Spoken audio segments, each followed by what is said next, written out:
Saudações a você que me ouve. É um prazer enorme poder compartilhar esta mensagem e ela é baseada no texto Segunda Carta a Timóteo, capítulo 4, a partir do verso 1 até o verso 5. Mas antes de lermos esta passagem, eu vou contar aqui um pouco de uma história que ficou mundialmente conhecida e muito tocante, que nos diz respeito como Link Esperança. E com esta história de um homem chamado Nicholas Whitton, um britânico que era um gerente de banco em Londres, viu um dia muitas crianças dentro de um comboio. Para quem está no Brasil, comboio é trem. E haviam muitas crianças lá. E ele sabia para onde aquelas crianças iam. Eram crianças judias que com certeza iam para um campo de concentração nazista.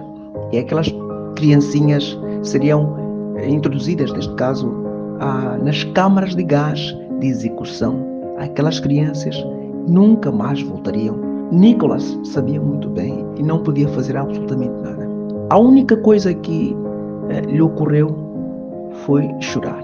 Aí ele decidiu ir para Praga, Checoslováquia, onde foi criar uma organização para salvar as crianças judias. E o plano dele era levar estas crianças, reuni-las e levá-las à Inglaterra através do trem ou do comboio em grupos.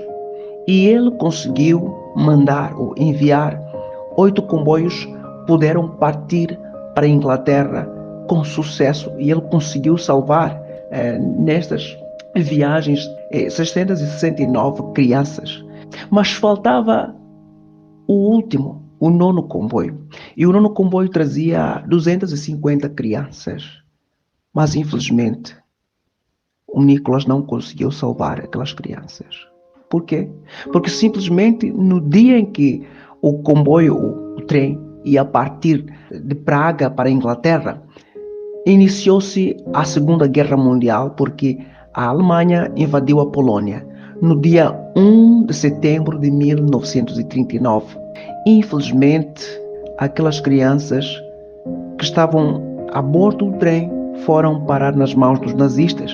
E a partir daquele marco, o seu coração, a sua alma, por não ter conseguido salvar, resgatar aquelas crianças, angustiou-se e amargurou-se muito, que ele teve que se mudar para a Inglaterra e nunca mais tocou no assunto.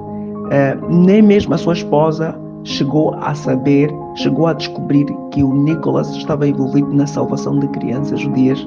O tempo passou-se e quase 50 anos se passaram até que a sua esposa, em 1988, foi descobrir registros de todas as crianças que foram salvas, com seus nomes, as suas fotos, os seus lugares de origem. Estava tudo documentado.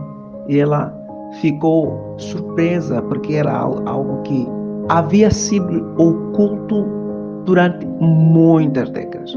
Esta informação foi parar na BBC, que é uma televisão muito famosa, e lá deveria falar sobre toda a sua trajetória, mas aquela tristeza por não ter conseguido salvar aquelas crianças lhe perseguiu durante muito tempo, porque nesses momentos a pessoa pensa, aquele trem ou aquele comboio poderia ter partido de Praga um pouco antes, mas o comboio demorou a sair. Talvez teria saído um dia antes.